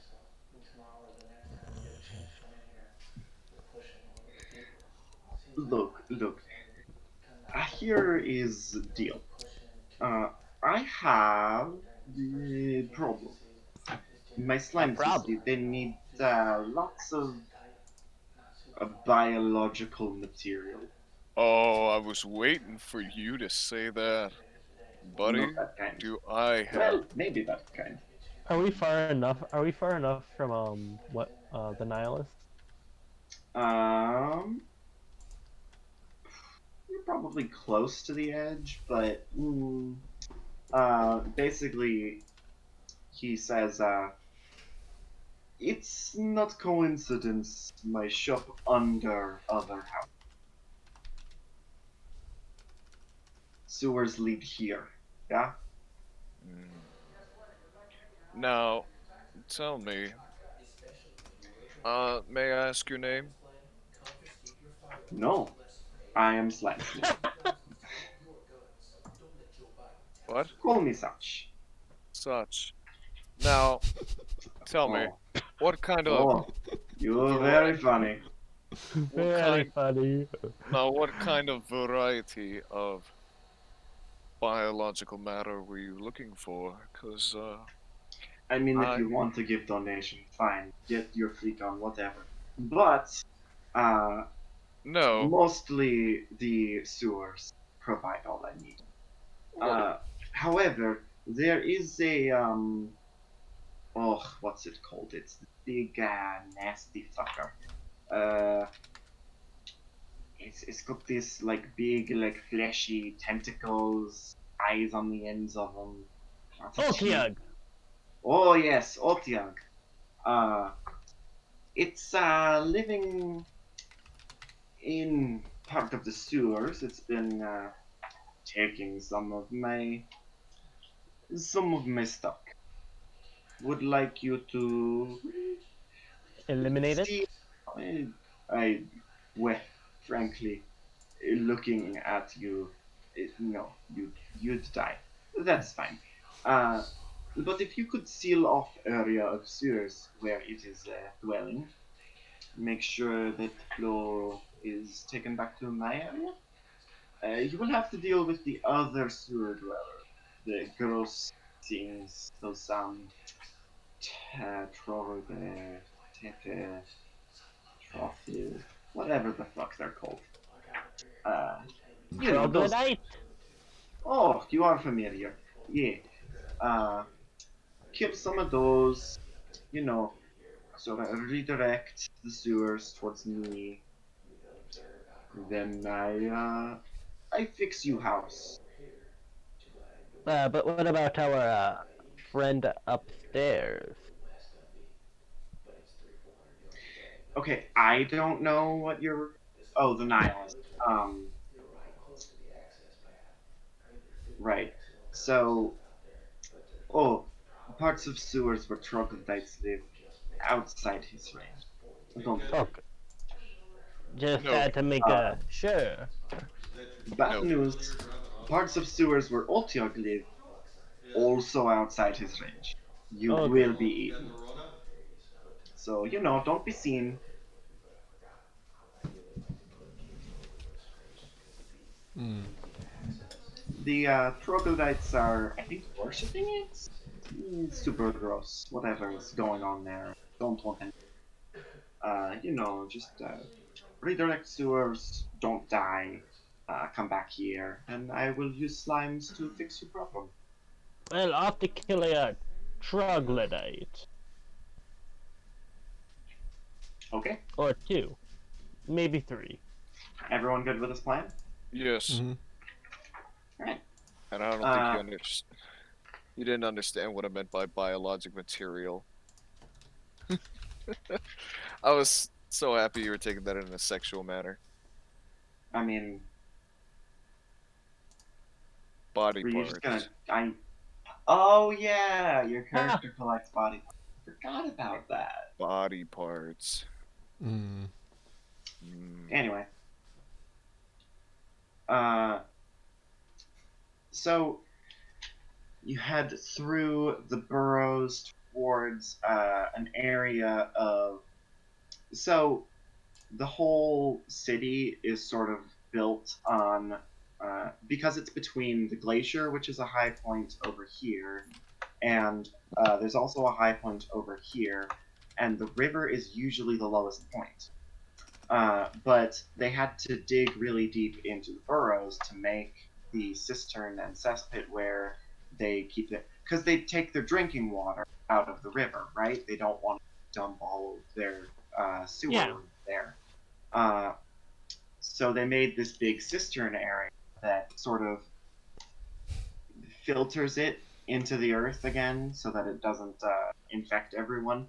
But in order to get the piping to work, to get everything there, they had to snake the sewers all around in weird, like serpentine directions.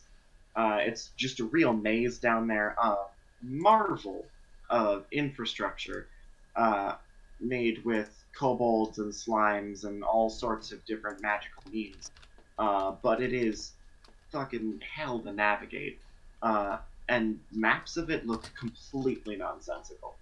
You eventually find your way towards the region, though, that has become sort of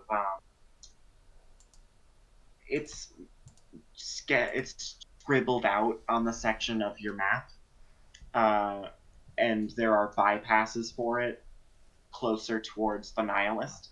Basically, this section was abandoned, but Oh. stuff still flows through it. But no one really wants to deal with the trauma.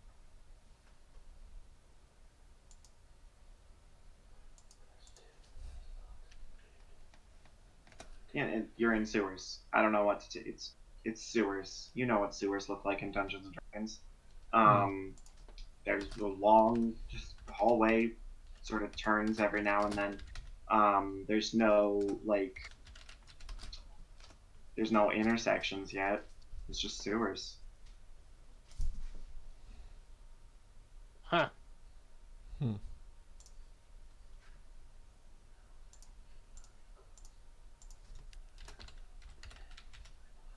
What do? You know you're entering their territory. Oh, troglodyte! Where are Okay. you? Okay, I guess that's what we're doing. I will All find right. you. Immediately, the water under. So you're on like a stone walkway next to this slow flowing water with mounds of you don't want to think about it in it. And as you just start shouting, some of the refuse begins to move, and yeah, you're fighting troglodytes. Ah, Uh, troglodyte. 5 of them Death will immediately come pop to up. you And swiftly. roll initiative, I guess.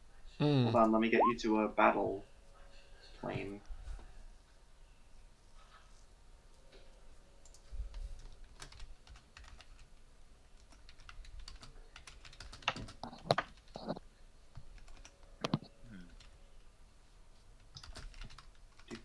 do.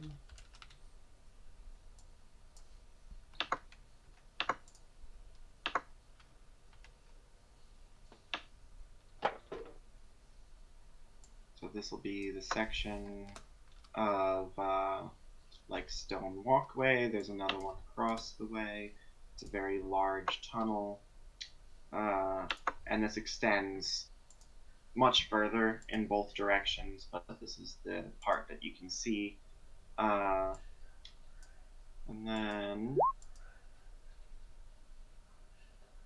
I don't really have tokens for you. I have just now realized. I don't think I really need to, though, because we're just doing, like, you know, Brain combat. yeah. I will make you guys some more, some tokens eventually, but for now, yeah, like, we're just doing Palace of Mind, so.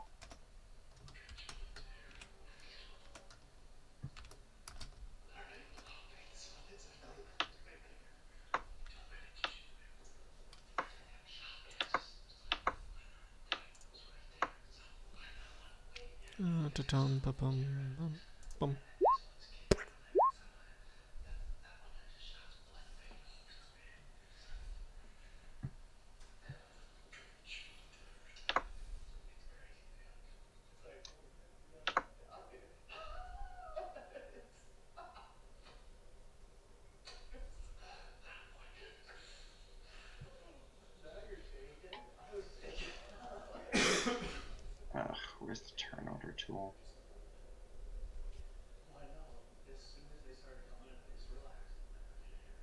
Wait, where is the turn order tool? October 1st, baby! Opening day.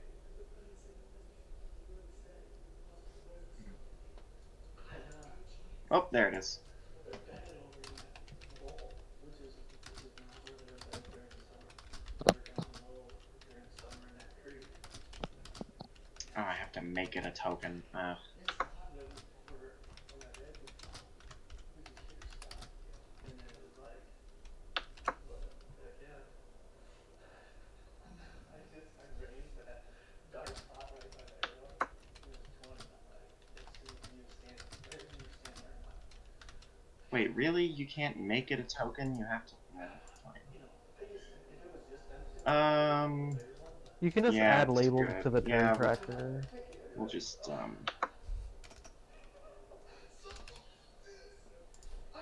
1st.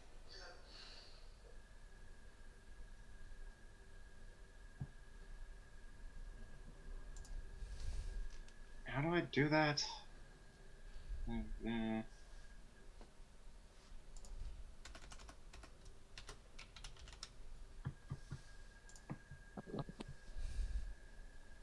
Wait, how do I actually do that? There aren't currently any tokens on this page, so take a turn, right click a token. It's in the in the little like cogwheel. Oh, okay, here we go.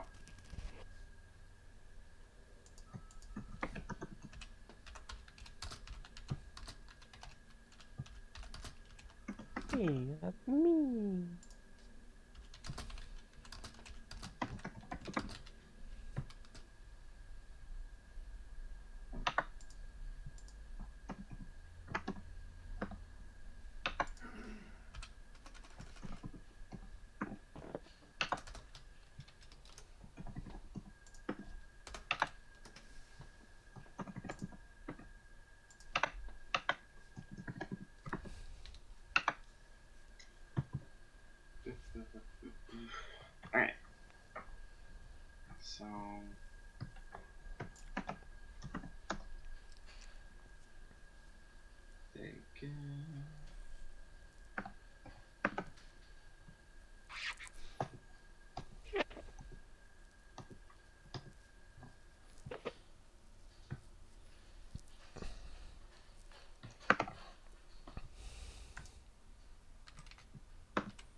I sort the turn order? Does it automatically? Oh, yes it does. Okay. No, it doesn't. I'm at the bottom.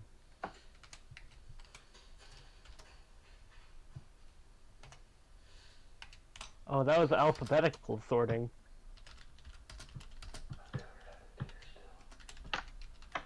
Oh, I already have settings. Sort options numerically descend. There we go. So, Asop, you are up first. There's 5 troglodytes scattered just kind of throughout the room.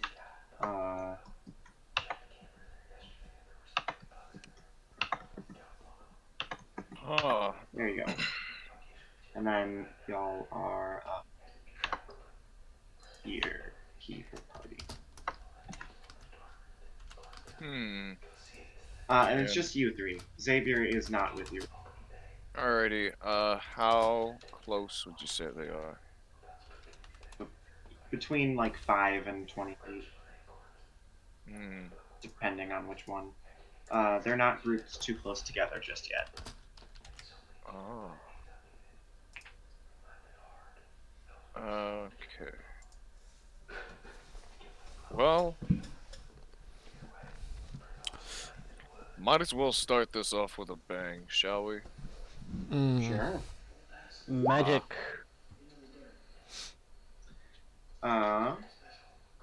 Sure, that hits.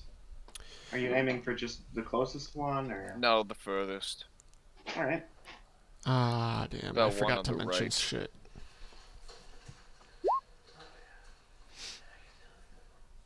Okay. And, Yeah, it's not dead, but it looks very angry. and...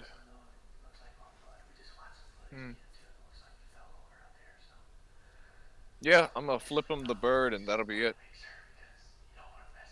Okay. Mm. Next is this boy's turn. He will run directly at y'all. Let's say he attacks Zentil. Oh, that's just great. Fight me.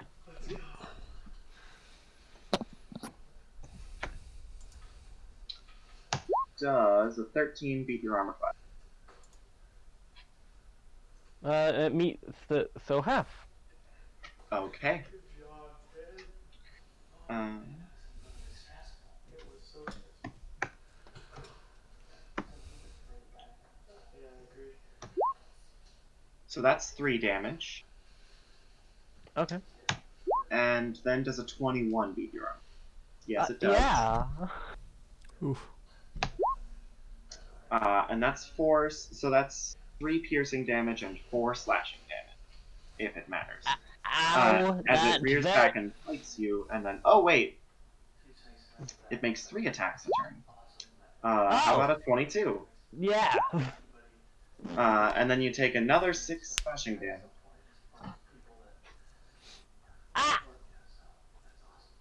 A little help down here on the ground as I am at. Quick question. Would I have had time to prepare a few arrows before this? I take it. Define prepare a few arrows. You know, you remember the special ones that you said I could use that we had in the other campaign?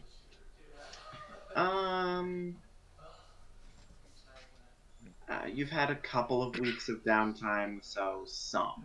Some? Okay. Yeah, I'm only getting like 3, I think, anyways, so. I believe so. I don't have enough gold to make a lot of them yet. Well, I'm currently unconscious, so. Well, then I'd like you to roll me a death saving throw. Where are my death saving throws?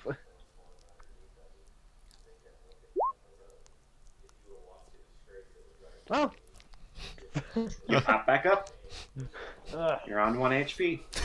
That is the end of your turn now. I know. Shadow, I would like you to roll me a Constitution. Ooh. Oh boy. A con save, you say? Mm-hmm.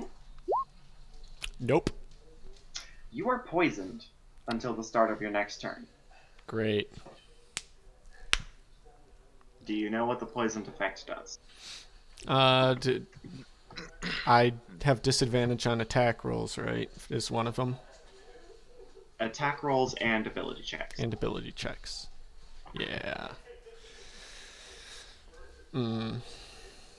But not saving throws. That's good.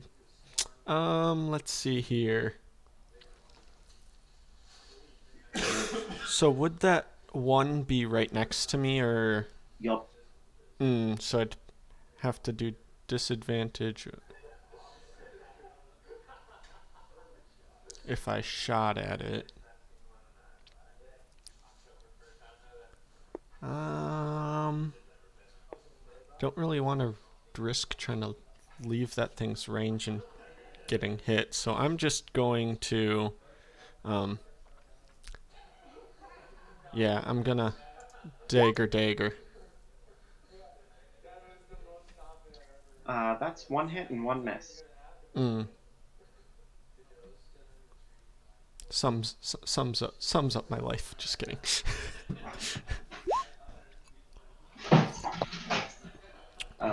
Okay, and you stab him. You get him good. That's it. Yep. Next is this dude's turn. And he'll go up and he sees you stabbing, and he's gonna come at you. And he's gonna make his 3 attacks.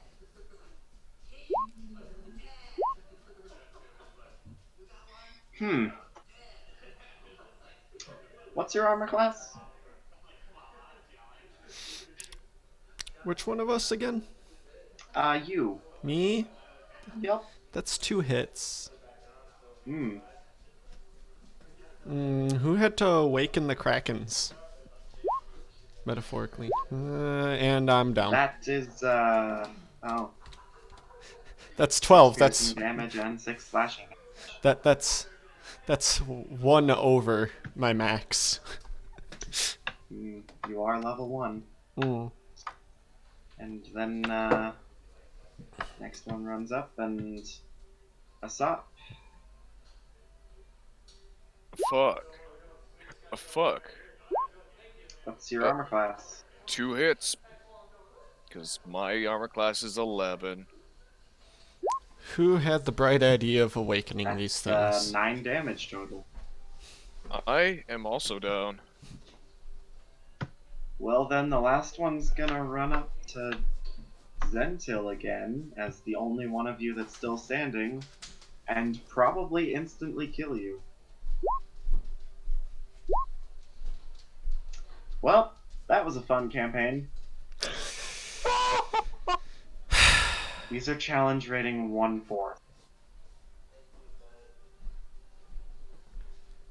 And they get 3 attacks? They get 3 attacks. I got +4 to attack. They have +4 to hit. And Huh. if you fail a con save against them, they poison you. Huh. Alright. Well, that was a campaign. Y'all are knocked out. And they leave because they don't want to kill you, but, like, you invaded their area, and you've failed the quest. But you don't die. I'm not gonna kill you. But basically, like, you head back home defeated, and Xavier's like, okay, that sucks. I suppose Can we put tape will over have- this one's mouth next time? Me? You are the one that did this. You freaking yelled at the. Well, maybe you shouldn't have died. You also died. Shadow's claws Right. come out. I got right back up. No, didn't I? And then you got knocked down again. Hey, Instantly. I lasted longer than him. I get knocked down. I get up again. You're never gonna break me down. I don't know. It just Okay. reminded me of that. Well, clearly, you are not ready for your mission to the Devil's Eye yet. You're going to need some form of training. Which brings me to this. So, there are the goblins that live in the burrows that sort of let you beat them up for money. Are you interested in training? Training sounds great.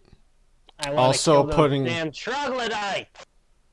Also, putting What? tape over this one's mouth sounds very great right now. Yeah, not gonna happen. Okay. How about I just scratch your tongue out? You will get no gold for this because Xavier is just going to quickly, pay for this.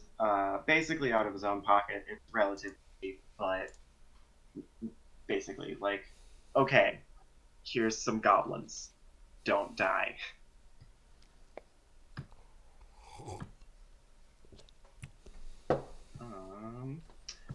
No opportunity for stealth, but it is like a fair duel. Each of them is armed with only a dagger. You get to bring whatever.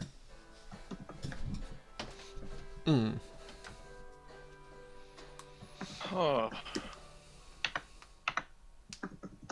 So do we roll initiative again?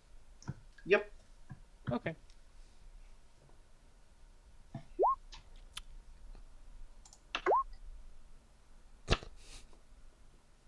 Looks like it's 17 again for me.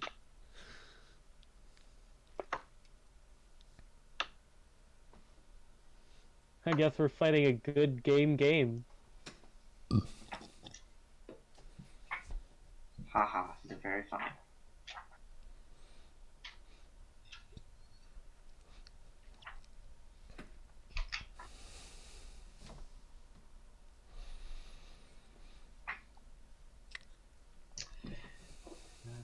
Da. 16, 17, 17. Whoops.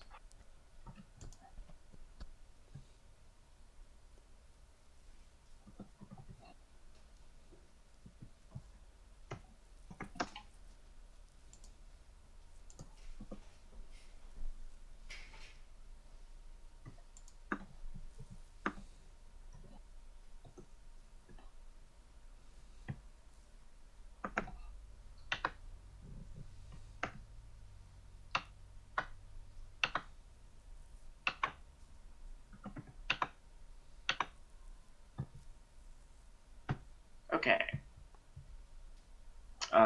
Surprisingly, I'm gonna give you little temporary tokens. Zentil, Shadow. What's up? And yes, Happening. they are terrible because I'm doing them with my mouse pad and not like an actual anything. Oh lord. Yep. So, first in the order is this dude, who is going to spin his little dagger and then do one of these. Oh, that's annoying. You have to actually click on them. Okay.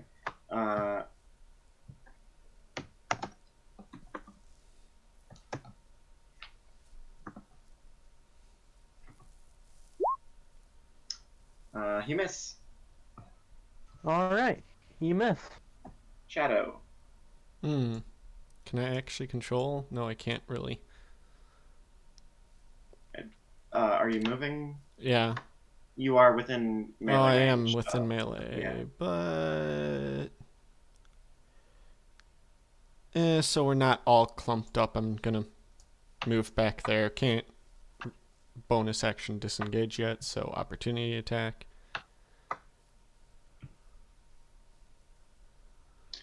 Nope. 10? Okay.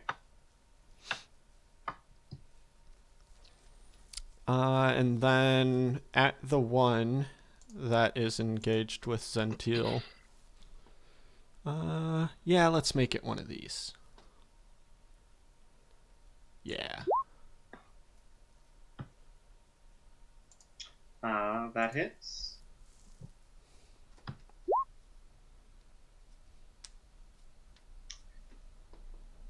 That actually instantly knocks it down. Mm. Yeah, it's a goblin. It's a Yeah, goblin. it I used a goes- broadhead on it. It goes down, and it just sort of stays down, and it thrusts up a thumbs up.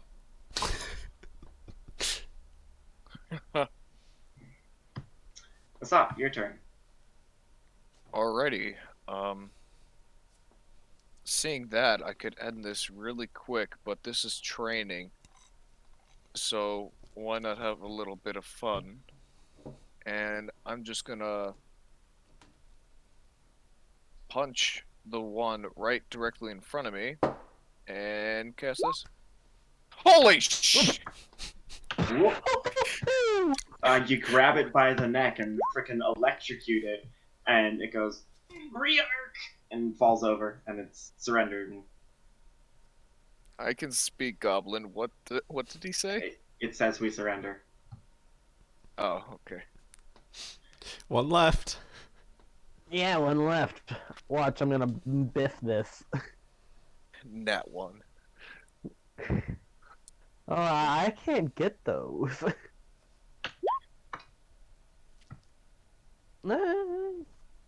That's a miss. Fucking goblin. That one's down. This one is going to stab at Asap with his little dagger and miss. And then as a bonus action, it can disengage and run over here. And it's going to stand over here. Shadow's turn.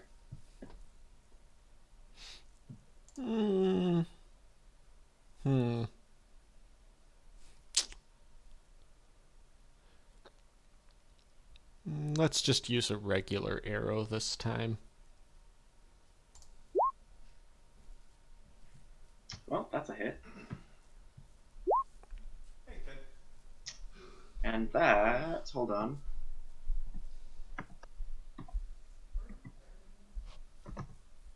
Yeah, that'll do it. It goes down, and you see a tiny little red vial like roll out of its hand, and it goes, so close. Well, good game. And then they all sort of pick themselves back up slowly and drink their little I go healing over potion. I go over and help the one that I shot with the broadhead, and also like get my broadhead back. Roll me sleight of hand. Ooh. I'm pretty good at that. Hopefully the roll doesn't get me. Aw, the roll got me. Yeah, an 11 will be fine. You know, this was a sparring match. It kind of sits still and it lets you, like, yank the arrow out of its leg, and it's like, ow. And then it drinks its potion, and the, like, wound instantly closes, and it's like, Well, we got another session booked in like that, so. Okay. Bye. Bye. Bye. So, each of you gets 50 experience, which is not enough to level up, but, oh, and Did each we of get you also, you got 150 from, each from defeating, well, solving the ghost puzzle. So we're at 200 then. Okay. Yes. So I'm at 50. Yes.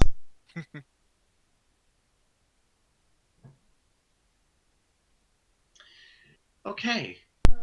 Learned your lesson about, you know, fighting smarter, not charging directly at enemies? I did Not really. quite the opposite for this training session.